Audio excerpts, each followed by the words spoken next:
We have a presentation, our second listening session. We're back from recess. It is 7:59 p.m. Mr. Paul Lott with the National Society for the Advancement of Black Americans. Mr. Lott, 20 minutes presentation, and then we'll follow that with any questions that the commissioners may have. Again, commissioners, try to hold your questions until we have question time, and the floor is yours, Mr. Lott. That's good. I'm trying to move through some of these slides. I'm going to move through fairly quickly.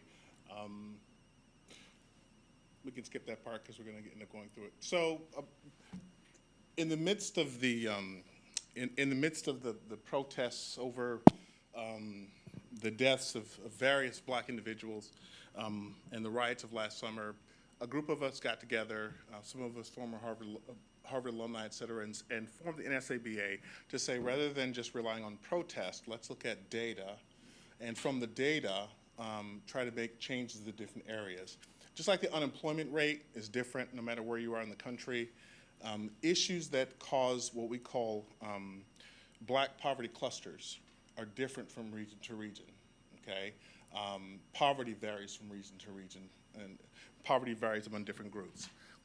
So that's pretty much it. Right now we have about 10,000 members in the organization itself. That's nationwide.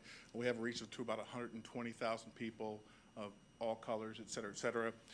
We have been putting out and offering supplemental programs primarily in Pennsylvania and in Maryland.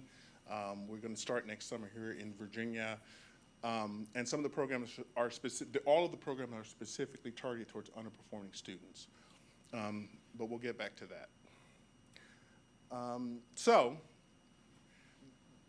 the issue that I'd like to talk about today with regards to kind of the reason why I'm here has to do with the data related to disparities in education, okay? Just to give you my background, this is a subject that's near and dear to me. Before I was 13 years old, I actually went to 13 different elementary schools. My father was a civil rights minister whose primary responsibility was taking bad churches in the Midwest and the South and working with them to reform them, bring them up to date from all different kinds of situations.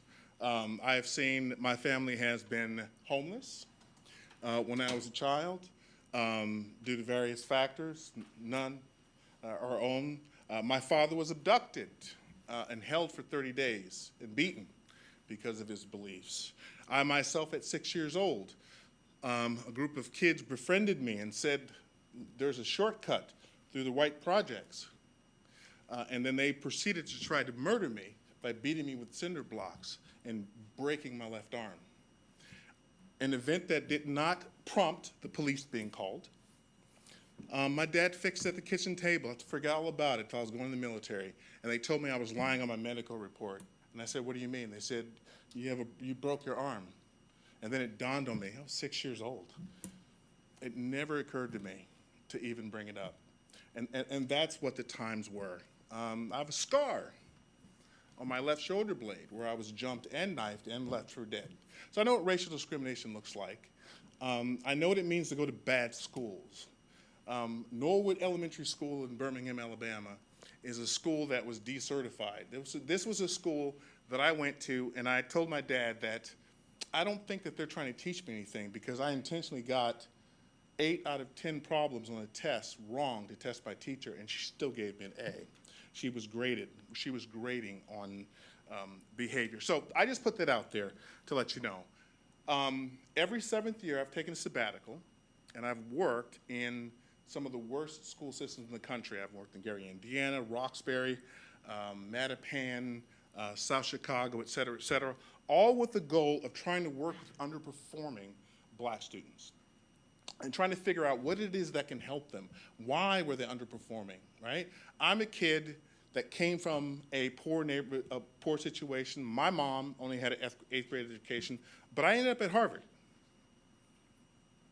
And so from my perspective, I wanted to understand and reach back and try to figure out how things went. So the thing that troubles me that's going on today is one of the major messages that's being given to children is that there is this systemic racism in American society that is holding them back. And what bothers me is this is the primary message that the gangs use in all of the places that I've been to get young black men not to focus in school. Because the story is that since the system is against you, why try? So many of the things that I hear in terms of equity education, et cetera, these things are not new. I got Black history education at Norwood, in Norwood. I had it in the South, and every Southern school I went to had it. We learned about the Civil Rights Movement, we learned about slavery, we watched all the videos. And yet, in the situation that I was in, it did not increase anyone's academic performance. It increased people's anger at the system. Things that we try don't always have the effects that we think that should be. So let's look at the numbers. Let's answer the questions. And I'm not saying these to say that we should not have some cultural sensitivity in our training. I think that a certain level of cultural sensitivity in academics and education is simply truth. That we're presenting a non-cleansed history to the kids that show both sides of the story. And I believe that firmly. However, I don't believe that there should be an underpinning that American society is somehow working against these kids. And I'm going to look at it at 2 levels, actually 3 levels. National, Virginia, overall, in terms of academics, and then I pulled all the numbers for Prince William County from 2008 until current. So, U.S. Census, 1959. I'm going to try to keep up with this So, we started tracking poverty rates in 1959, and I assert that the purpose of education is to deliver children who are able to become adults who are financially independent and educated enough to participate in American society without having to deal with the burden of poverty, okay? So in 1959, they started to track poverty by race, okay? And we know from history that the economic starting point of black Americans was 100%, mostly.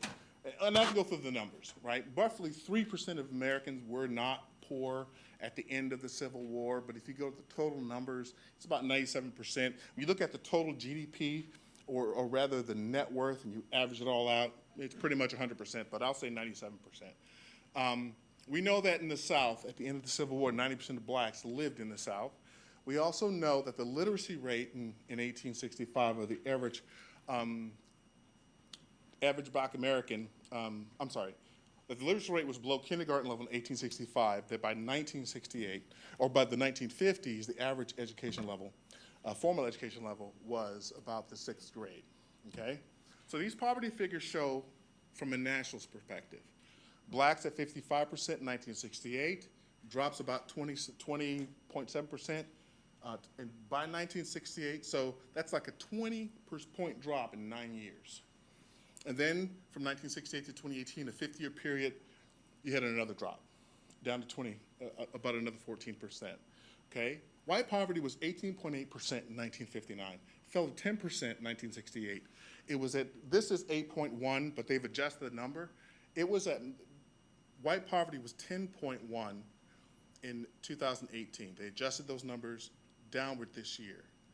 So for 50 years, white poverty remained the same, which means that if you were a black person born in the United States, you were more likely to escape poverty than a white child.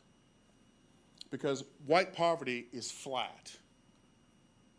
But black poverty, from 1959 until 2018, has shown a 3.5 times progress over white Americans. You cannot say that this country is systemically racist. What you can say is that this country, despite all of its flaws and faults, has been correcting the evils of slavery and Jim Crow. Because in 100 years, we went from 100% poverty to 60% out of poverty, right? So that 34.7%, that means that the rest of those people were no longer poor. Now, in the last 2 years, or 2018, 2019, the poverty rates fell in both racial groups by 5.2%, exactly the same. This, to me, does not show numbers of a racist America. This shows numbers of an America that's working it out. So, if we follow the logic, if whites have privilege and the whites have advantage, and that advantage is created by a system to give them that advantage, if the numbers tell us that the ultimate measure, your ability to leave school and get a job and take care of yourself, is advantaging black Americans over white Americans, we cannot assert there is white privilege, and we cannot assert systemic racism. And I dug through these numbers because I was challenged in a subcommittee meeting, and I doubled down and rechecked my numbers. These are raw numbers from the census. So this graph is actually from the Census Bureau website that shows that every racial group has shown improvement over the last 60 years, except white Americans have been limited. It's been restricted. For 50 years, it was about 10% and didn't move anywhere. It moved up and down around 10%, but it stayed there. It's had a recent drop, along with Asians, who have finally, for the first time in history, matched the white poverty rate at 7.3%, okay? But everyone else has come down. Blacks, another 2%. Latinos, another 3% or so, okay? So that's the piece. We're looking at a national level. Where do we stand? What's going on there? So let's flip down and let's look at, we're going to go through the state level. These are statistics from Virginia. These are from the VOE site. Didn't make them up. These are, you can go on the site and you can pull them over yourself. Of the 100, there are 118 school districts that have black students, so not all of them have black students, okay? Of 118 students, 94 of those have blacks graduate over 90%, at 90%. So 80%, they graduate 90%. 47 of those schools, and 47 of those schools, or 40% of schools in Virginia, blacks graduate at a higher rate than whites. In 77 school districts, the white-black graduation gap is 5% or less. So the gaps are pretty close. It's pretty close for more than half of them. There are 8 Virginia schools with a double-digit graduation rate difference. And in 4 of those 8, blacks graduate at a double-digit rate above whites. So it's not perfect, it's not parity, but I would count that as progress, okay? Of the 5 largest school districts in Virginia, the graduation rates, only Virginia Beach has a graduation rate above 3%, and this is the gap, the difference between black and white, okay? Now, there are 2 different graduates you can look at. You can look at the graduation rate, you can look at the completion rate. The graduation rate is just 4 year on time. Completion rate includes like GEDs and other completion rates. So Virginia Beach, in Virginia right now is tracking to show the greatest amount of progress in terms of closing the gap. But Prince Williams, 2.3%, Loudoun, 2%, and these are 2018 figures from their websites, okay? Fairfax, 2.7%. Chesterfield County, 2.1%. By definition, this cannot be called a disparity, because a disparity must be obvious and significant. This is insignificant. This actually falls within the areas of what we call statistical variation. Well,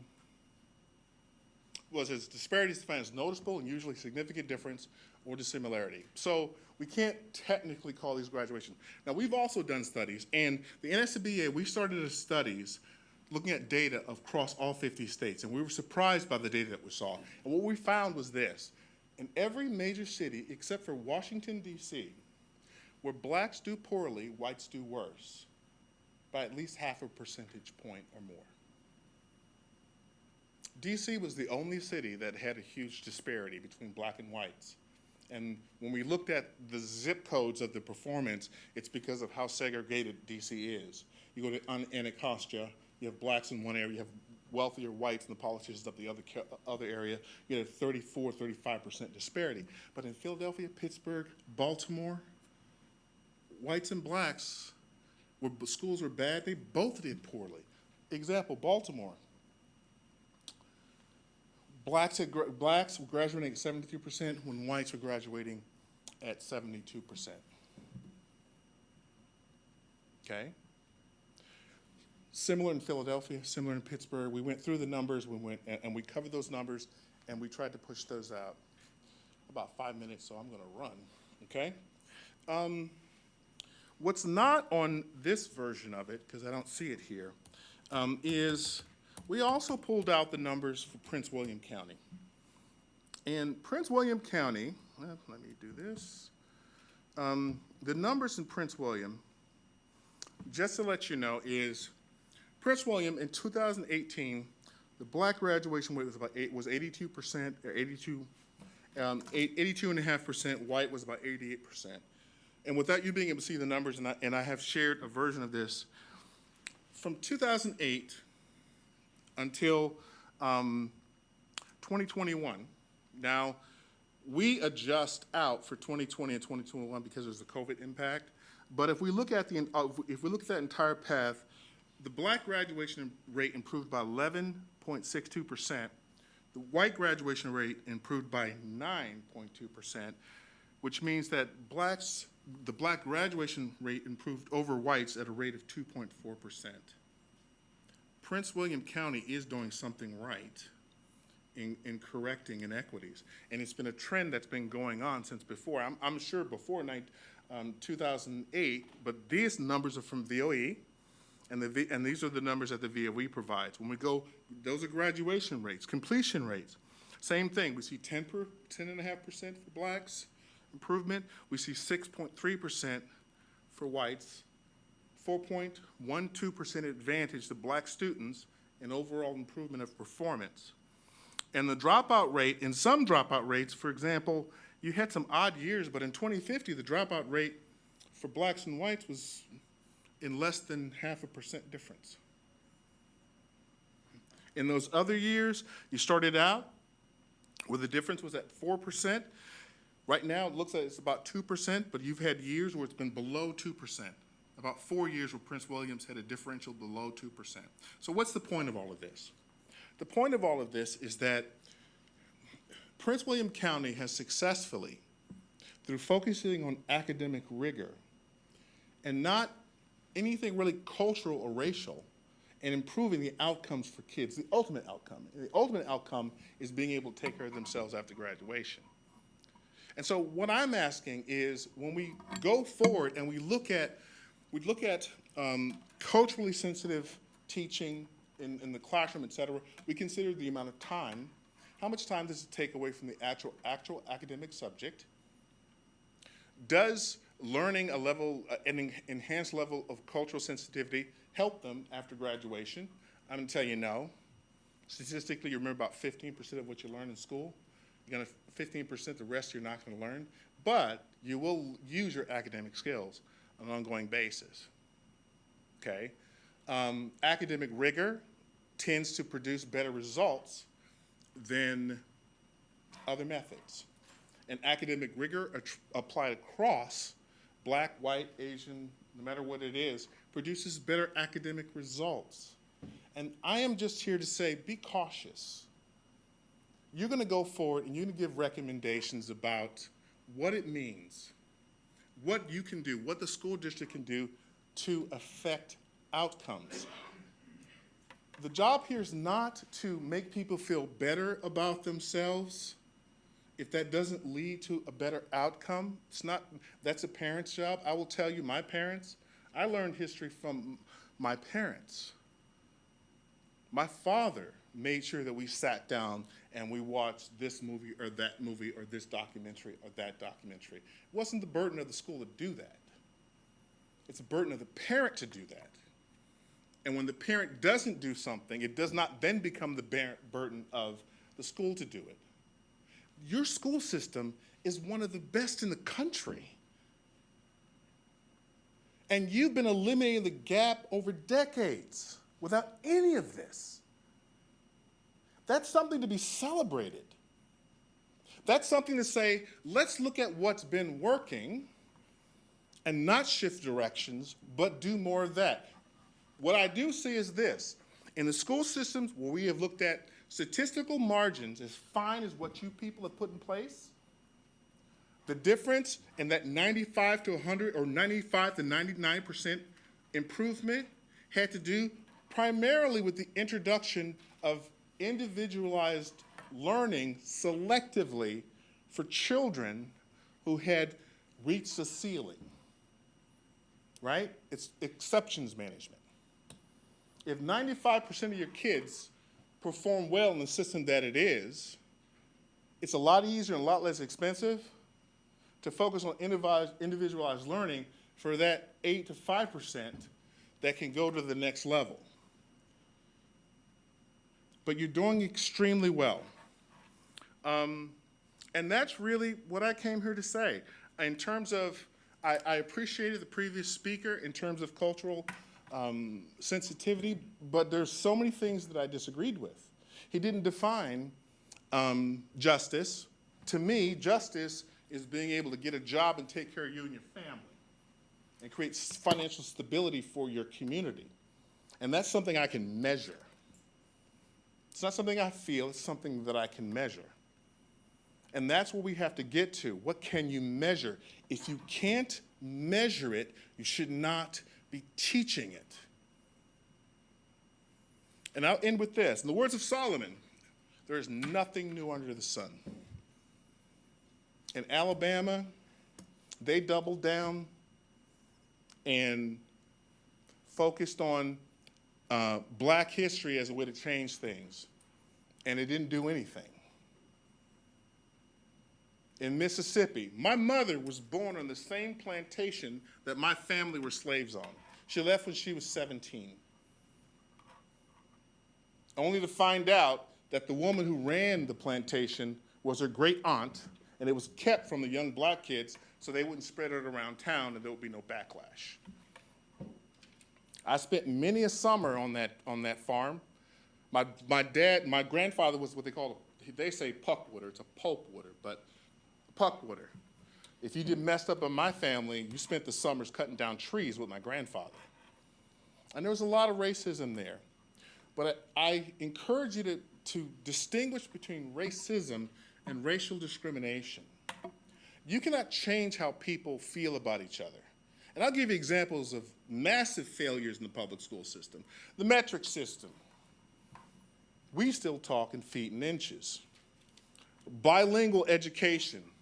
The biggest joke they always said when I went to Europe was, what do you call someone that spoke 2 languages? Bilingual. What do you call someone that spoke 1 language? American. Certain things just don't catch on the way we want them to catch on. We've tried these initiatives before. They don't work. And the reason why is that most people are too lazy or not that focused on it. When they go out and they get into real life, 2 languages aren't useful in real life, so that's why we didn't do it. In real life, feet and inches is what we use. That's why it never caught on. Our road signs weren't changed where we needed to do it. It's just not going to catch on. And if we then teach our children that their performance in school needs to be dependent on how much they feel their teachers identify with them, they will be miserable failures in life because no boss will ever do that for them again. So part of what we have to teach is be confident in yourself. You don't need others to create confidence for you. And that you can be responsible for educating yourself. Look at history. What, the first 15 founding presidents didn't go to graduate from high school? Which means that education is a process that exists outside of school. Why don't we teach them that? Why don't we teach them that teach them to be rigorous readers, fierce self-learners, so that they can get the education.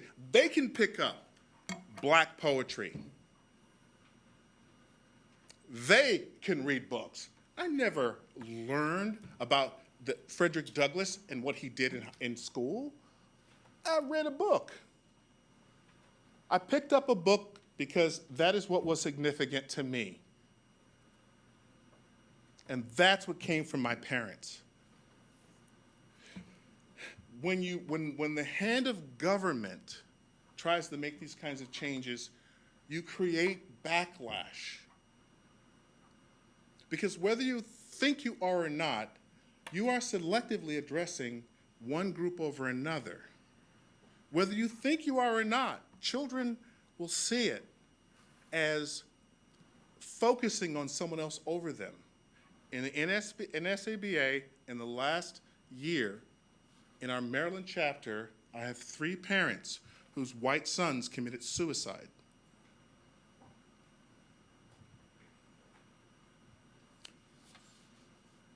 Because of this emphasis, this focus, this demonization. And I think that, so that's why I'm gonna leave it. We have to be careful. We have to think about it. We have to look at the data. You're doing well, keep doing well. And don't throw something in to muddy the system. You can look at honesty in history, right? I'll tell you right now, I can tell you for a fact that most history is written at like a 5th grade level. I don't know who wrote these books, but Mary Meyer, who's a professor at MIT, and I studied under her husband at Harvard, went through, she publishes a group of wonderful books. She recently died, where she actually looked at the ratification of the Constitution. I'm so sorry, Mr. Lott.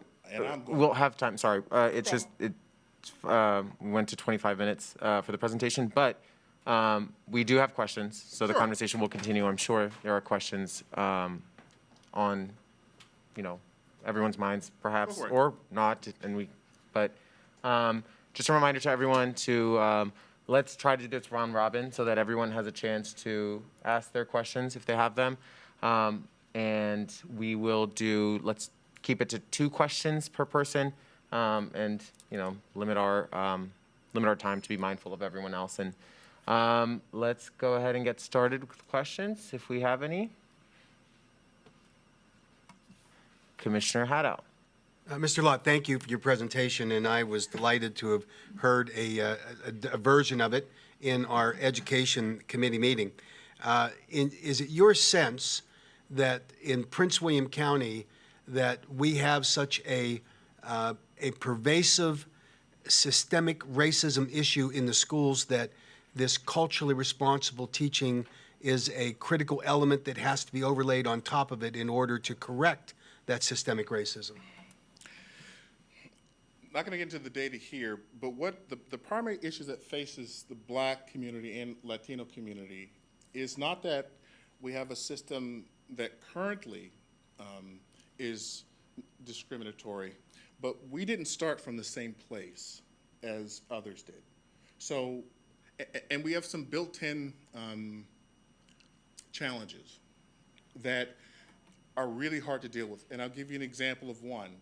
A first-generation college graduate makes less money than a second or third-generation college graduate. And that's because that first generation doesn't know how to work in the system. It's kind of like you have a superhighway that works just fine, but the on-ramps are inconsistent. And I think it's the on-ramps that are our problem. That's just one example. The other example is parenting, early child, pre-K, universal pre-K. We thought it was going to solve everything. But NIH published a study saying that the effects of pre-K wear off by the 3rd grade. Okay, but we have other studies that show that rigor, either training the parents on what to do in early childhood development, actually had a longer, better effect in the long-term academic outcomes, and that reading rigor corrected for some of these differences. Right, Black Americans and Latino Americans suffer from historically low vocabulary and stimulus in early childhood development. And it affects how we perform long term. We used to believe that you learn new brain connections as you learn things. It turns out that's not true. You're born with too many, and you're pruning as you're going through the education process. And the less rigorous the education process, the more brain connections your brain throws away. So middle class, upper middle class people living in a highly stimulated environment, they're retaining more connections and giving them a significant advantage over those who didn't come from that. And it greatly affects poor Black and poor Latinos, even when they move into school systems that are better. Thank you. School Board Member Williams. Thank you, Vice Chair Akbar. Not sure really where to begin. I'm curious, maybe you could help me understand a little bit about what it is that you're saying and the purpose of your organization, and how it relates to what we're doing here on the commission. I'm a little confused by your presentation, and I'm wondering if you can help educate me further.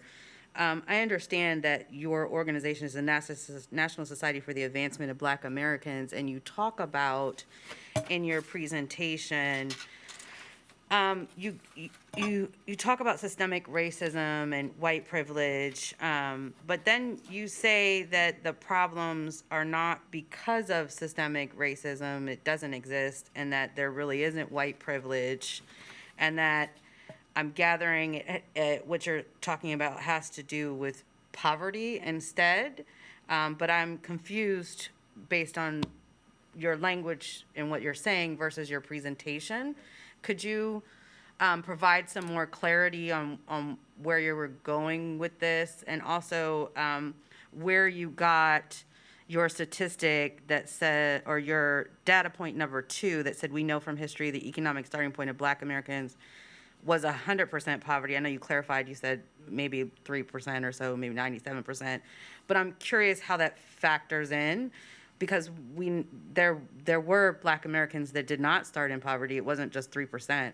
And I'm just confused. Maybe you can help tie it together so I it can help makes it a out. little bit So- more sense here, if we're here for Black Americans or Yeah. poverty. What exists, if you look at a poverty map of the United States, where poverty clusters exist, at the epicenter of most large poverty clusters, you'll find Black Americans. It's just the truth. You have exceptions, such as Appalachia, et cetera, where it affects whites as well. But when we talk about urban centers, it primarily affects Blacks and Hispanics, okay? Our organization, when we first started out, we were looking at the root causes of issues. People that can make a living and take care of themselves aren't angry and don't feel the need to riot, okay? They don't feel the need to do what happened in West Baltimore, 2015, torn down, half the stores never opened up again, okay? So there's no inconsistency, is it?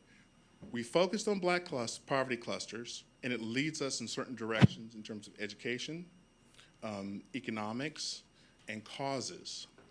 Causes are important because we can't solve a problem until we can quantify it. And that is just the truth. We can talk about it all we want to. Now, I can't say I understand completely what your question is. My purpose here is to present the data here. My purpose here is not to promote my organization in any way whatsoever.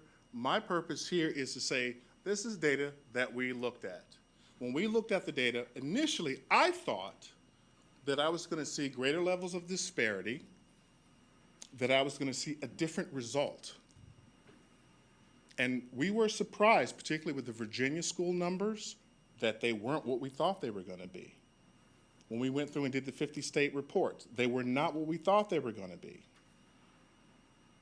People were mixing in, they'll say slavery had an impact, and then they'll expand it to talk about people of color, when the issues that Hispanics face is completely different than the issues that Blacks faced. And we can't say this was caused by slavery or past discrimination against Blacks and then throw Hispanics into the mix to make the numbers worse. Like Baltimore, 54% of Hispanics, that's a graduation rate, even though Blacks are at the top. But if you look on newspaper articles, they'll average it out, say people of color, it looks really bad. And so that's that. I don't know what explanation you're looking for, but our goal and what we focus on in terms of the programs we deliver them in Black poverty clusters that include people of all ethnic groups, Because it turns out when you, and is that those clusters have historical links to segregated areas, either primary or secondary target areas of the Great Migration, which means that there was a historical cause to that starting point. People like to forget that if the poverty rate in the black community is 20%, 80% of the blacks aren't poor. But we spend all of our time talking about the 20%. Now, what we do is we actually try to help the 20%. Where are they? What's their zip code? What's the education? What are the education issues? We look at why students underperform, why young black males in particular have an accelerated rate of underperformance when they're about 12, 13 years old. So it'll take a lot more time than this to go through what our mission is and what we do. What I hope that comes out today is let's not blame everything on race. In other words, let's not blame everything to say that today there's a racial issue. That's not to say that there was not a racial cause to kick it off. And that if we say these laws, the systemic racism was addressed in the 60s, let's look at today and say, okay, I have these black children from these black parents who came from that disadvantage. What can I do to catch them up? Is that reading rigor? Is that additional time after school? How do we diagnose it? How do we quantify it? Not all black kids can be put into the same category. When I was at Harvard, the Harvard Black Student Society, we used to sit, the first meeting we sat back, and the kids that never experienced any poverty were the most loud of all. And me and a couple of my friends that were from Detroit and different places, we sat back and would just giggle because this was sons of lawyers and doctors that went on about things that they had no experience about. And that's a danger. I don't know, I guess I'm saying I can't answer the question that you're asking. I don't think that it's relevant to this. And I think it's part of a larger conversation as to what we're trying to do in our mission. And I don't think that our mission, what we do across the country, has very little to do with this. I want to keep this as saying, it doesn't take away from that. It doesn't take away from, so the only sources you need to worry about is my numbers are from the US Census and from the Virginia Department of Education. Public sources, you can Google any of this and it'll pop up. Okay, so I have trouble understanding how you arrive at the fact that systemic racism and white privilege don't exist, but yet the group of individuals you speak of who are most impacted in today's education, as you say, are people of color. That's not what I said. Oh, okay. I said there are impacts to people, to blacks from one historical situation. There are impacts to Hispanics that's different, and that it is a smaller percentage of the pie. Most blacks are doing just fine. Okay. However, systemic poverty, what we work with is, and it's not here in Princeton, systemic poverty is an issue that needs to be highlighted because the systems that create systemic poverty affects all races, including whites. In fact, whites in greater numbers. If you look at 50 years where whites have been locked in 10% poverty, this is not my number, it's just a fact. It's a fact. It means that a black kid born today has a greater opportunity to escape poverty than a white kid born today. That is a fact. It's a fact supported by 60 years of census data. And that's not going to change. Commissioner Williams, Okay. School Member Williams, if you could keep it to two my questions. question. I didn't even really, he kind of cut me off and I didn't really get a chance. We could do it to another round if we could have, ask my to question. finish your question. Sure, I'm still confused, but we'll skip that part.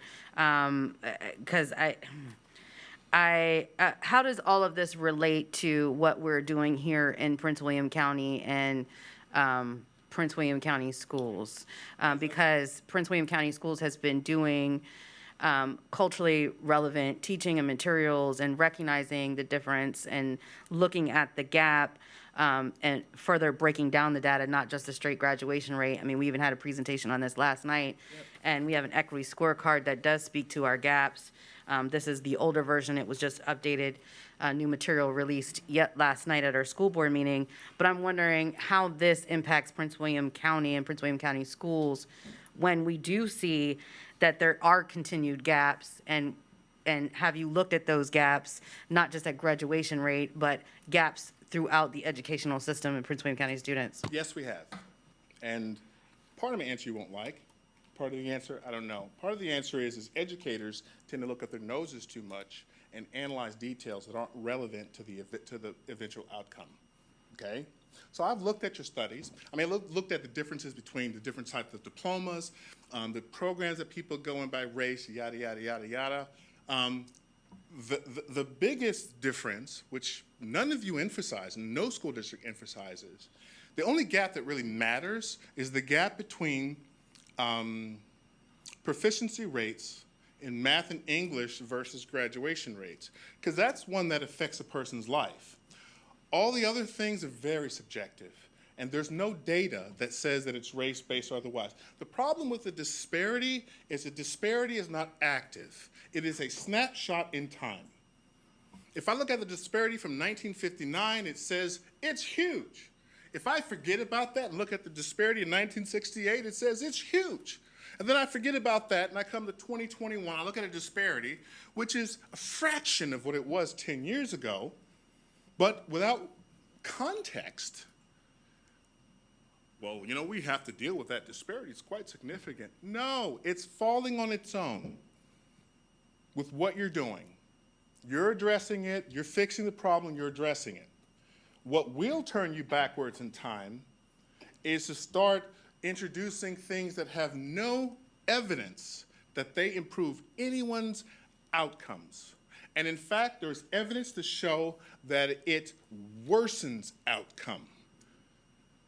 Getting students to accept that the system is rigged against them has been proven in this country for the last 60 years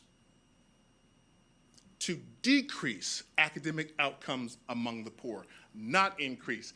If that lesson would increase outcomes, we wouldn't have a problem. Every black community in the country would be straight A students and all graduating from college. Because where I grew up, the place I grew up, Alabama, Chicago, Mount Vernon, Illinois, Memphis, Tennessee, Grenada, Mississippi, we all thought that from day one. Knee high was always our assumption, and it didn't do any good. Thank you. Commissioner Akbar, I don't have a question. I just want to point out something. If we could just wait until the next round. Commissioner Porter, thank you for hand motioning because I Commissioner have trouble looking Akbar, at. and thank you, Mr. Lott, for being here. And I appreciate your, background and your growing up. I have a hard time relating to it. My great-great-grandmother was free before the Civil War. She could read and write, and she taught blacks and whites in the Dumfries area how to read and write. Like Commissioner Williams, I have a tough time following this in the poverty and the graduation rate and so on. We know that there have been historic milestones that have been made that had given African Americans particularly opportunities in this country. And a lot of those milestones were made because of the Civil Rights Movement and the legislation that was passed. With the passage of a lot of that legislation, it opened up avenues and opportunities for African Americans in particular who did not have those opportunities in the past. So obviously you're having an opportunity to have better job opportunities, greater income, and better in your education all the way. But one of the things I want to just kind of focus on, you're tying in the poverty rate with the graduation rate. Yep. And you talked about the graduation rates looking, very good. And that is impressive, the graduation rates that we see. But how do we know that those young people graduating are actually graduating with the skills and tools that they need to be successful in their careers and their life, and in essence aren't necessarily just pushed through the system. So they graduate and they're not, and not being pushed. You know how That's you a know? question. Poverty rate. It's all data, right? You know that it's working when the poverty rate goes down. That's how you know. So the black poverty rate has fallen over 60 years. It fell 5.2% between 2018 and 2018 and 2019. That tells me that you've been doing your job. It's the only number that counts. It's the only number we can measure. It's the only number that affects these kids. Yeah, no, I was just saying, those rates are high, and we're not really sure that young people actually, learning and not being pushed through, through the schools. I also just wanted to make a comment, and I agree that America is not a racist country, because I'm an American and I'm not a racist. Amen. But there is racism in America. There And is. there's racism in various systems within America, whether you agree with it or not, and that's a comment and a statement. Thank you very much. Commissioner Haddow? So, Mr. Lott, thank you for being here and providing what I think is very good information and data-driven. Sometimes we cloak when we disagree with someone with the expression that we're confused. I wasn't confused. I disagreed in part, and I'll tell you when I disagree rather than saying I'm confused. I also think that that one of the missions of this commission clearly is to look for best practices. And it doesn't have to be from Prince William County, because we may not be getting it right. And so when we heard earlier from Mr. Parker, who was from North Carolina, I don't think anyone asked him what relevance he had to Prince William County. But I think it's important for us to learn best practices and perspectives. So from your perspective, and you're a resident of Prince William County, aren't you? Yes. Yeah, okay, so you're one of the residents here, and that was one of my questions. The second question I'll have is, what's your view in terms of the application of the data that you have collected in terms of its application to Prince William County, and spinning off of what you just said in terms of the outcome-based, data-driven indication of success is based on the reduction in the poverty rate? Are there other indicators that you think might help us to determine whether we're succeeding or failing in the current education system, other than just the reduction in the poverty rate tied to graduation rates? Okay, so I think that Virginia as a whole has, in my opinion, okay, so in 2007, the State Department, USAID, asked me to do an analysis of how to rebuild the school system in a war-torn society. They had sent over educators from America to Liberia, Sierra Leone, Ivory Coast, and they were failing at it. So as a systems engineer, I designed large systems. They said, take a look at this and do an analysis and come back with it. And that is what informs what I'm about to say. There is a misalignment between, the four legs that, from what we talked about when we were doing the reconstruction, was standard, lesson plan, curricula, and assessment. Okay? 4 legs. And those needed to dovetail. Tell me what you want to learn, give me a schedule on how to learn it, give me the materials to teach it, and then give me a way to determine if I met the standard, right? Unfortunately, the way things are kind of done in Virginia, there's a misalignment, and that misalignment is reflected in the fact that you have students that do grade well in what the teacher's teaching them, but their standardized assessments don't reflect it, okay? So that doesn't mean that they're not learning something. It means that the lesson plan and curricula do not successfully teach the standard that you're assessing against, okay? And that's a long-term problem that has to be vetted. And that may mean, I've spoken to dozens and dozens of teachers who actually don't really understand the standards completely. They understand parts of them, that disagree with parts of it, and that impacts it. Now, this whole thing about assessment, my problem across the country when I look at assessment, our assessments, we take assessments And someone thought it was a good idea to compare us to people overseas. So we take these assessments and we say, oh, we're doing worse than this and we're doing worse than that. The problem is that all the industrialized countries, of which our base assessments are based upon, have a 12-month education calendar. So we're being assessed in 9 months what they get a year to learn. We're always going to come up short. So I think there's a level of invalidation of, if we want to use it as a relative metric between schools of how they're doing, that's fine. But they can't be a metric of how we're doing as a school system. I think it's invalid. I think they're asking teachers to do something that they shouldn't have to do. There's that piece. The other piece that affects Prince Williams and it's affected kids in my class is because there's a certain amount that's a transitory nature in terms of kids going in and out of the school, which is supposed to be resolved by Common Core, but it doesn't. And then when people moving in and out of the area, et cetera, a teacher teaches the best when the learning level within the classroom is homogeneous. When everyone that's in that class is not too far ahead, not too far behind, but right where they need to be. Because when you put kids in a classroom where you have kids that don't quite qualify, kids that qualify, and kids in the middle, the teachers tend to teach to the lower half of the C student so they can bring along some of these other kids. I think that that's an issue in Prince William, but I think it would need to be studied more to quantify it.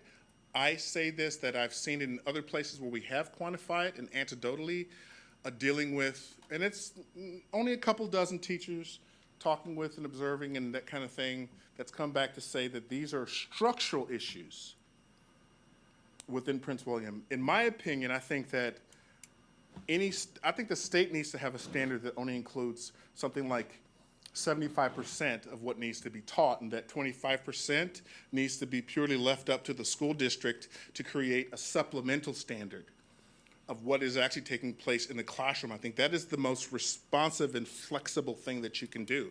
When you have a standard that outpaces the number of days you're allowed to teach it, your results are going to be iffy. And I think a lot of the edges of the results that Prince William is having is due to the fact that you can't do better because the standard is not reasonable.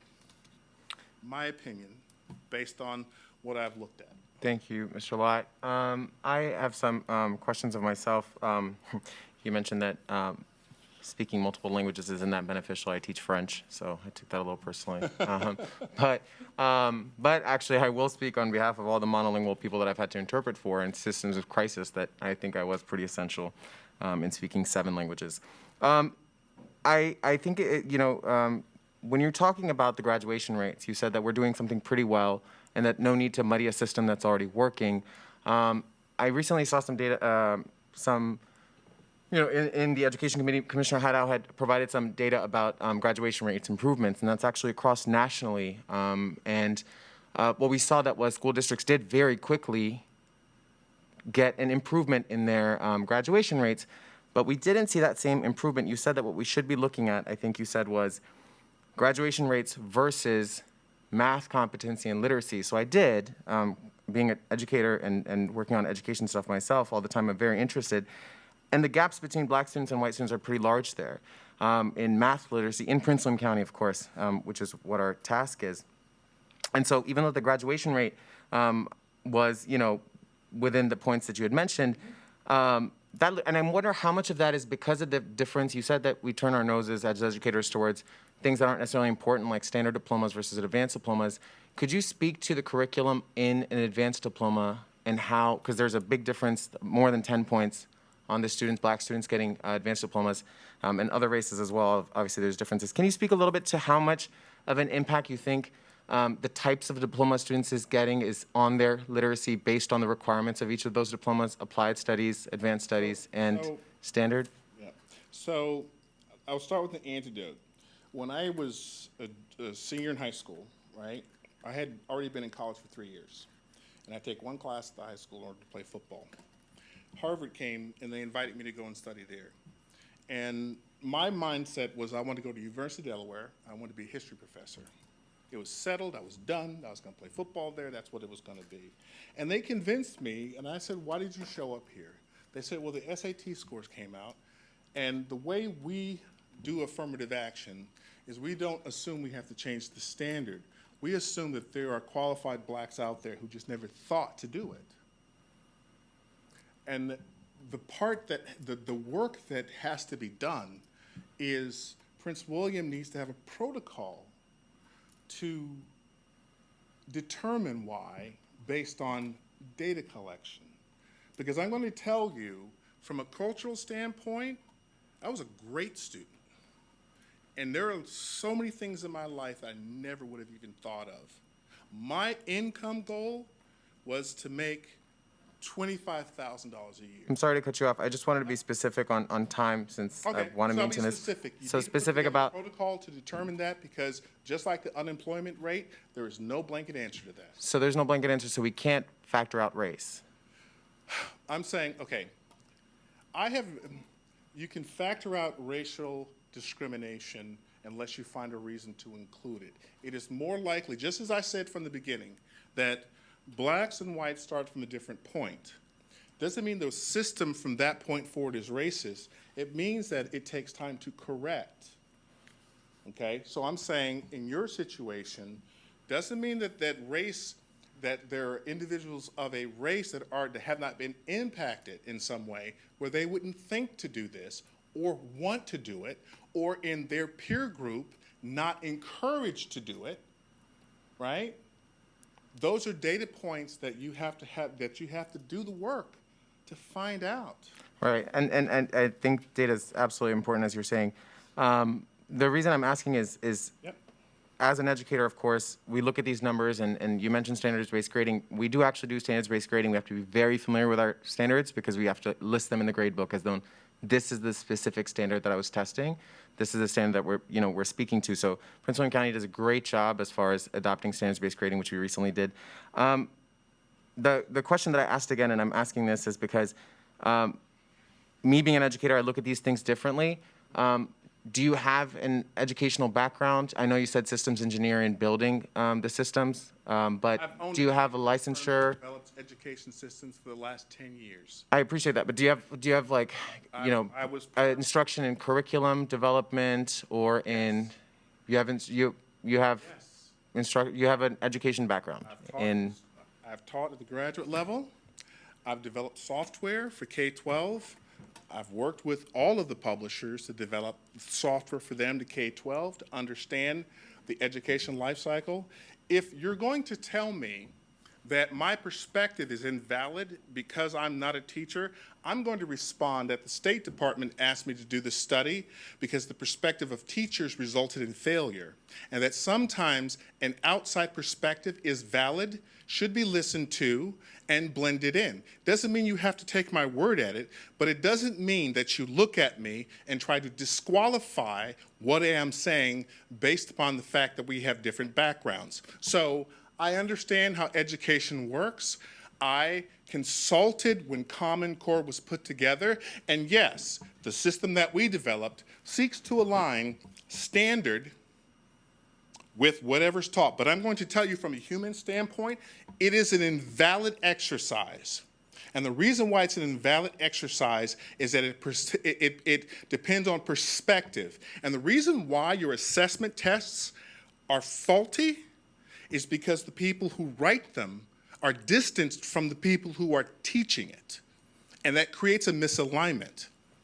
I can take a given, if you want to tell me that there is a possibility that racial nuance can change the interpretation of a test, if you want me to accept that, then I'm going to tell you this, that there is nuance from teacher to teacher that changes what they're teaching on a given standard. And we have no way of saying, okay, when we look at an outcome in a classroom, right, and we have two different sets of teachers, sorry, just want to reclaim my time here Okay, go for it. and say that I just wanted to clarify the Mr. fact that I Chairman, wasn't Mr. attacking. Chairman, what is the point of cutting him off? I mean, you It's did my do that to question, the sir. other- Sir, it's my question. But you just cut him off from answering your question because you don't like the answer. Because it You wasn't didn't being do it to answered. My the other question person. specifically was about, I Commissioner thought he Hadow, was answering please. it just fine. What I wanted to say, sir, thank you for your answers and for being here and for being willing to answer them. I think that's credit to you, as you were, and I said during the Education Committee. I didn't mean to attack anyone's background. I think it's very necessary to have all types of perspectives. I was just saying that since my lens was that of an educator, obviously very clearly, I just wanted to ask on that. But I understand that you were passionate about thinking that I was excluding you because of that. But I do thank you for it. Those are my two questions, so I'll move on to. Can I ask a question of you? Yes, but if we could do it later, Okay. if you could ask me a question later, thank you. Ms. Williams, I know that your light was on before My light was on. Commissioner Oh, I'm so sorry. You see, I missed those. This way sometime. I'm so sorry. I was trying to look on both sides the entire time. Commissioner Steverson, your floor, and then we'll get back to I like the way the last guy was treated. He was treated nice. Thank you, Mr. Lott. You make a lot of sense. And if your data is accurate, then your presentation is very encouraging to me. I got from what you said that there's the role of parents and early reading are very important in determining a child's success, probably more so than just the public schools. My parents were both high school dropouts. But all three of their kids raised in a segregated environment have postgraduate college degrees. So I'm going to look at your website, I'm going to go over it, and I'm going to Yep. scour it, but your presentation is very encouraging to me. Thank you. I just want to comment. So, reading is the way we is the methodology that we use to try to control an eventual result. Okay, but it doesn't mean that your parents didn't give you a stimulating environment that achieves the same thing in absence. My mother has an 8th grade education, but I'll tell you clearly, she's the smartest person in my family, and it was her parenting practice that gave me a richly and deeply stimulating environment. Unfortunately, depending on where you are in, rural blacks tend to suffer from the effect less than urban blacks because in the process of life, it's more stimulating. When you get clusters in cities like Baltimore, et cetera, where it's overcrowded in smaller living facilities, it tends to have a significant impact. So I guess that's, as a background, we validated our learning data with Caldwell University in Canada in the neuroscience department. And our idea was to take whatever our analysis was and to compare it against biochemistry and neurology. And so, early childhood development and reading, et cetera, it was what they informed us. They said, well, this makes sense because the human brain develops from the front to the back. So the phonological loops, language, going forward to critical thinking. So that being the case, giving the idea of synaptic pruning, these educational activities would best support biological brain function. Thank you. Thank you, Commissioner Severson. Now, what I was going to say is, Ms. Williams, you did have an opportunity to ask a question before. If we could allow Commissioner Allen to go. Yeah, she can go. Okay. She can go. Okay. Mr. Law, thank you very much. I appreciate your presentation. Certainly, I love seeing good numbers, and that helps me in my side. The only thing I'm looking at here is about the start of 1959, Yep. the census data, and data is data. Yep. But sometimes data leaves out some things. And as an African American in data, some of the things we look at is, yes, I agree with socioeconomic stats. That definitely impacts. We can look at our own communities that. And that may not have to do with race necessarily. Yep. But in looking at the cultural response instruction, I'm looking at this and yours, and there's some good in all of it. Yep. And you mentioned you use Solomon. I like that. Nothing new under the sun. But it also, Solomon says, when we look at these things, there's a time for everything. Yep. Okay? And so I'm always looking for progression and progressiveness. but also for the African American community. And besides just poverty, there has been this spirit of brokenness because of what happened before 1959. And so when we look at some things in school, identity-wise, because I grew up in Washington, D.C., Yeah. you mentioned my poor city up there in education, but it would have helped to have those role models to look like me, to inspire me. I made it. I did okay. But it certainly would have helped to have that, or to have that taught to me in school. And not to say nothing is wrong with all your data, but I think there's something that should be looked at in there as far as the mindset. Tell you where I agree with you. Yes, sir.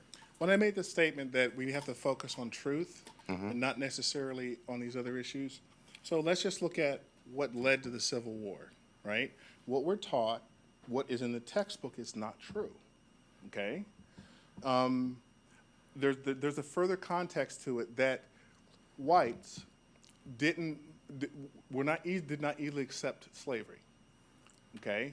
But the science of the day created studies during the period of Enlightenment to assert that evolutionary-wise, blacks were designed to be subservient to whites, okay? With only a 1% to 5% presence of slaves in the country, most whites would never encounter a slave, meet a slave. So where did they get their viewpoint from? They got their viewpoint from the media of their day. So the vast majority of white society, for the benefit of the powerful, were taught that we were this way. And it was 3 slave rebellions that started to change the writing in the press. And you can look at this in Boston and in northern newspapers, where the slave rebellions made people question what they thought was settled science about what the black person was. And then the Nat Turner, that broke it. Once that came out, whites started not to accept that blacks were destined to be slaves. But Lincoln and the government also had not seen blacks living at an equal level within the American society. So even though there were those founders and there were those early people that were against slavery, they had never encountered a black person that could stand with them intellectually. It was Frederick Douglass's visits to Abraham Lincoln that sealed the deal, where he saw Frederick Douglass' intellectual capability as proof that blacks could one day live in an American society on par with whites. That is not in the history books, and it should be. So I'm not defending the way it is now, what is in there. I think that the history books need to be rethought, but I don't think that the history books should be rethought in a way that demonizes one side or the other. It was a grand experiment with lots of messiness to it and lots of misunderstanding by men of those days. But we have worked through that system to make things better than it was before. That's all I'm saying. I understand racism. I've lived in it. But I also, like you, I can tell you what my experience is in 1972 is not what it was in 1984, not what it is in 1998, and not what it is today. And I could see, and just as passing civil rights legislation didn't just end things, it took time for things to flush out. And I'll bet you have friends who were racist or spouted racist dialogue back in the day, and they'll come forward today and say, that's just how we were told it was supposed to be. It wasn't a deep felt hate of you. It was just what was out there and what people accepted. And that means that we can teach in a way that furthers that progress, as opposed to standing back and trying to use a racist past as the foundation of our future and our ideologies. That's what I object to. Okay. I just didn't hear that in that culturally responsive instruction, but I thank you for your explanation. I think culturally responsive instruction, if framed in a certain way, in the way that we were talking about, is a positive thing. I think that there are forces that want to take culturally responsive learning and use it for something that most of us would never want it to be used for. That's what I think. And I think that we can't ignore that. When we talk about crossovers between tenets of CRT and cultural responsiveness, there should be no crossover. We should rethink this on its own as a new thing to plot a path forward for our children and this country. That is just my feeling on it. That's my opinion of it. Thank you. School Board Member Williams, then Commissioner, okay. Commissioner, no, her light was off, that's why I thought, were you, I just wanted to say thank you. oh, Thank you. do you want to go? Okay, Every- yes, okay, School Board Member Williams. Thank you, Vice Chair Akbar. So I don't say that I'm confused because I disagree. There are definitely things that I do not see eye to eye with you on in your presentation, and that's understandable because we don't all agree about everything. But that's not where my confusion comes from. It's more how you link your data points in your presentation and your anecdotes into my ability to understand what it is that you're trying to say to benefit us as the commission and what you think that the commission should take away from your presentation tonight and your statements tonight that would bring us value that maybe we could use in our report. That's where my confusion comes in. And I'll give you an example. A lot of your presentation and anecdotes focus on the poverty rate and how that correlates to or corresponds to lower academic performance. You're saying like there are bad, not as good schools or issues with students living in poverty that tends to lead to lower outcomes, if I'm understanding what you're saying correctly. Not sequentially, but it's more of a circular relationship. Okay, because maybe you can help me understand this then. So in Prince William County, our free reduced lunch rate has gone up over the past several years. Yep. Right? But our graduation rate has also gone up. Yep. So when you talk about poverty rate and outcomes and performance, I'm wondering what your take is on that when we have technically more poorer students, but still higher graduation rates amongst our ethnicities. So, first thing is poverty rate for free lunches has been redefined several times. It's going to go up. It's actually designed to not necessarily to eliminate poverty, but to have a means-based test, but at the same time provide a meal to as many children as possible in the system. So they don't just go whatever the poverty rate is. The qualification is X times whatever the poverty rate is if you're below this percentile. So it doesn't mean that everyone that's getting free lunch is poor. It just means that they're within whatever the metric that the government puts out, and it changes over time. In this particular system, where we are now with the pandemic, et cetera, the calculus that ends up pushing out what that is has changed. I mean, they give my kids free lunch, and I'm nowhere near poor. Well, everyone gets free lunch this year, so Well, let's this take year, out this yeah. year. So there's that situation. I think that your confusion is caused by the fact of your disagreement, and so therefore you are applying granularity rather than trying to first understand the 30,000-foot level. Because as in all things, there are exceptions. We can have the macro system that works a particular way, but that there are going to be exceptions to certain rules and situations, and there's data. You're asking me a question that there's no data behind. For example, those students that are becoming more poor, are they moving into the district, or are they born here? Are they children of graduates of the Prince William County school system? Or are they graduates, or their parents graduate someplace else that was less of a school system? There's so many data points to make it impossible for me to explain what you're asking me. But you had no problem doing that. Because is the poverty rate fallen 3 times greater for blacks than whites over the last 60 years?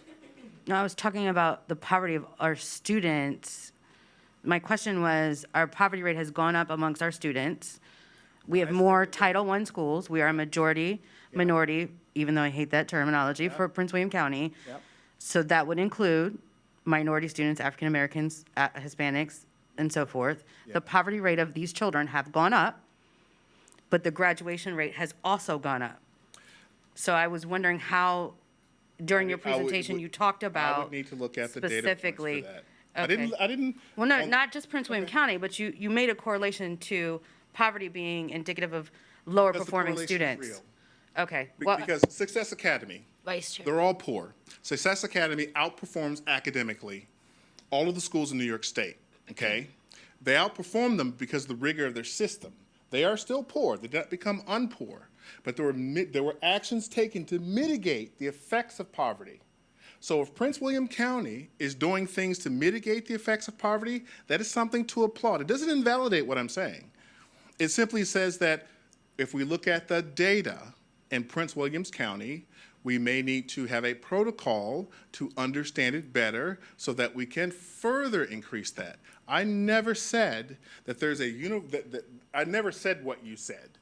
There are trend lines, and we have to look at trend lines. And then I also said, like the unemployment rate is meaningless nationally, we have to look at local and put in place protocols to measure it. So, as I stated before, what would I say? I would say Prince William County needs to put in protocols to measure some very specific granular pieces so that you can come forward with recommendations for better outcomes. Understand why you're successful, where you're successful, and how you can improve that. In my opinion, to simply talk about social and racial justice, not in a vacuum, but in the ether of the undefined world, how can you make a recommendation for something you have not defined? And so my recommendation is it's too early because you haven't defined it. Okay. You don't know what it means yet. Okay. Because these assumed racial undertones are false. Oh, well, thank you for Thank you. that answer. And then my second question is, so Vice Mr. Chair. William, if we could, Vice Chair. I thought we had two questions. yes, we do have two questions. That's, I just wanted to clarify. We have two questions per person. I'm sorry. I'm going to need a lot of clarification because You can ask, do you it's let her been finish her three second questions question? in the past, and no one has been able to come back with another question. It's- I've been shut down. Hadaw's Then been shut down. we've had two questions. Thank you. Commissioner Haddo actually had a round two. I'm going through my round two. Happened so- every time, so. But if you Commissioner don't Haddo mind, did have a let me round two finish with my Mr. Lott. question. I didn't. That'd You be were the great. first person, just to clarify, you were the first person to address Mr. Lott, and then you did address before. When I said, I made a little face motion because I'd forgotten that you had gone before I asked anyone else if they wanted to go for the first time. So you did have twice. I just have- School Board Member Williams, if Sure. you could, but if we could do it quickly in Sure. response to any So, question, that'd be beneficial.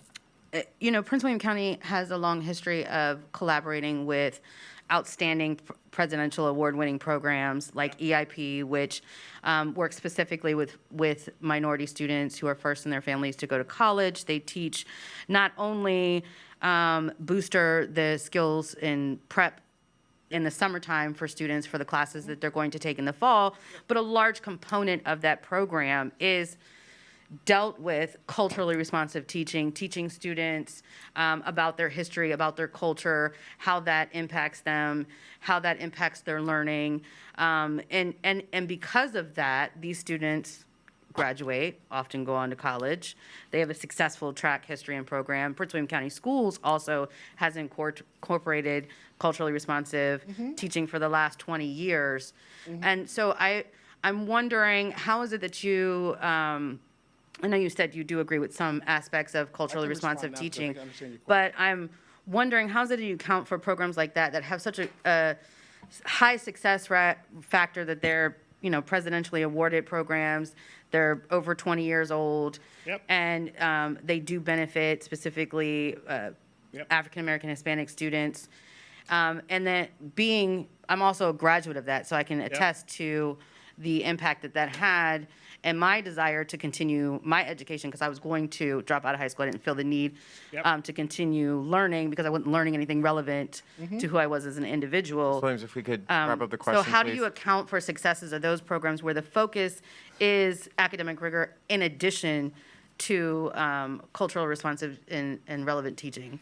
There's no data, and I've looked all over to try to find it. There's no data where socially aware teaching, whatever you want to call it, had a positive effect in the absence of rigor. But I do have evidence, documented evidence, where rigor has created success in the absence of all of the social and racial justice, which means that the reason why, two things happen, right? It succeeds because of the rigor. You take the other stuff out, still going to succeed, doesn't really matter. You may have felt better going through it, but the thing was the rigor. That's the first thing. The second thing is most programs that people stick to are self-selected, okay? It's just like a private school. Private school kids are not smarter than public school kids. Private school kids are just self-selected because they self-select the involvement of parents, right? Same thing with a charter school. There's nothing magic about a charter school, right? Except when parents, it's selecting parents who focus on education, and you're taking a bunch of the kids you're putting together. I came back for Christmas during my freshman year and said, oh, my professors are so smart. My 8th grade education, mom said, I said, well, here it comes. What's she talking about? She goes, well, if you take a bunch of smart kids and throw them in a room, you just give them a book, they probably learn the same thing. And she made a point. It was easier to be a professor at Harvard than to be a teacher in an inner city school. It's just a lot easier. And so your result is anecdotal. The programs that are getting these rewards, all of the fluff around them, none of them without rigor succeed. None of them. Therefore, it is the rigor, because you have Jewish programs that don't talk about it. You have other programs. You have various Catholic programs that are a certain way. You have Baptist programs that are a certain way. You have all of the fluff around rigor. The common denominator is rigor. That's my answer. Thank you, Commissioner Tredinnick. Thank you again for being here. This is the first speaker that has come that is not aligning with the agenda of the majority on this board. And I would like to just point out and speak to the fact that the rules have continued to change for each speaker that we speak to. And the way Mr. Hadow addresses a speaker is frowned upon, and then the same interaction occurs again. And it's frustrating to me to watch it occur, because there's a way to ask a question in a way that you don't agree without being condescending or rude. And I'm frustrated because the rules continue to change, and we're sitting here again for a long period of time with a long agenda. And again, you all want to ask what we're doing here and how it pertains to our commission. I'd like to ask the same question as to why our agenda doesn't suit that, and why we're still inviting speakers at this late in the game when we asked for him to come months ago. So I'm having trouble sitting here and watching the contradiction occur. And that's all I'd like to say. Thank you again, Mr. Lott. Thank you. Just since you mentioned a procedural motion, thank you so much, Mr. Lott, obviously, for being here. Appreciate you being here to present in front of us. Just a note on it, it's not my intention to change rules. I'm following the same rules that were established before. And Mr. Lott did present in front of the Education Committee, which then was, Chair Rock decided to add him to the agenda of this. So we're happy. Thank you twice now for being in front of us. And just to be open, individual conversations, you have my number. Sure. Open dialogue. That's all I'm asking. If you want to understand me, it may take a couple of times over coffee to do that, or me understanding you, because I need to acquire new knowledge and adjust my perspective where that is, where that needs to be. And I've learned a lot here today from the other speakers and each of you, and I appreciate the opportunity to speak to you all. Thank you. Appreciate you being here.